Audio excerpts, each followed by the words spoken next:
હાલ રાજ્યમાં ગુટલીબાજ શિક્ષકો સામે કરાઈ રહી છે કાર્યવાહી। એવામાં રાષ્ટ્રીય શૈક્ષિક સંઘના પ્રમુખ ભીખાભાઈ પટેલ સામે દાહોદના શિક્ષક બળવંતસિંહ ડાંગરે લગાવ્યા ગંભીર આરોપ। બળવંતસિંહ ડાંગરે દાવો કર્યો કે ભીખાભાઈ પટેલ 19 વર્ષથી શિક્ષક તરીકે નોકરી નથી કરતા, તેમ છતાં પગાર અને ભથ્થા મેળવી રહ્યા છે। એટલું જ નહીં, દીકરીના લગ્નમાં 50 લાખનો ખર્ચ કર્યો અને વૈભવી જીવન જીવી રહ્યા છે। તેમની સામે એસીબીમાં અરજી પણ કરી છે।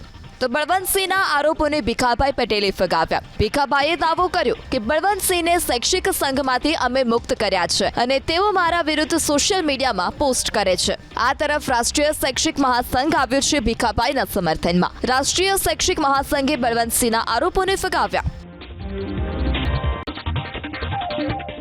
હાલ રાજ્યમાં ગુટલીબાજ શિક્ષકો સામે કરાઈ રહી છે કાર્યવાહી। એવામાં રાષ્ટ્રીય શૈક્ષિક સંઘના પ્રમુખ ભીખાભાઈ પટેલ સામે દાહોદના શિક્ષક બળવંતસિંહ ડાંગરે લગાવ્યા ગંભીર આરોપ।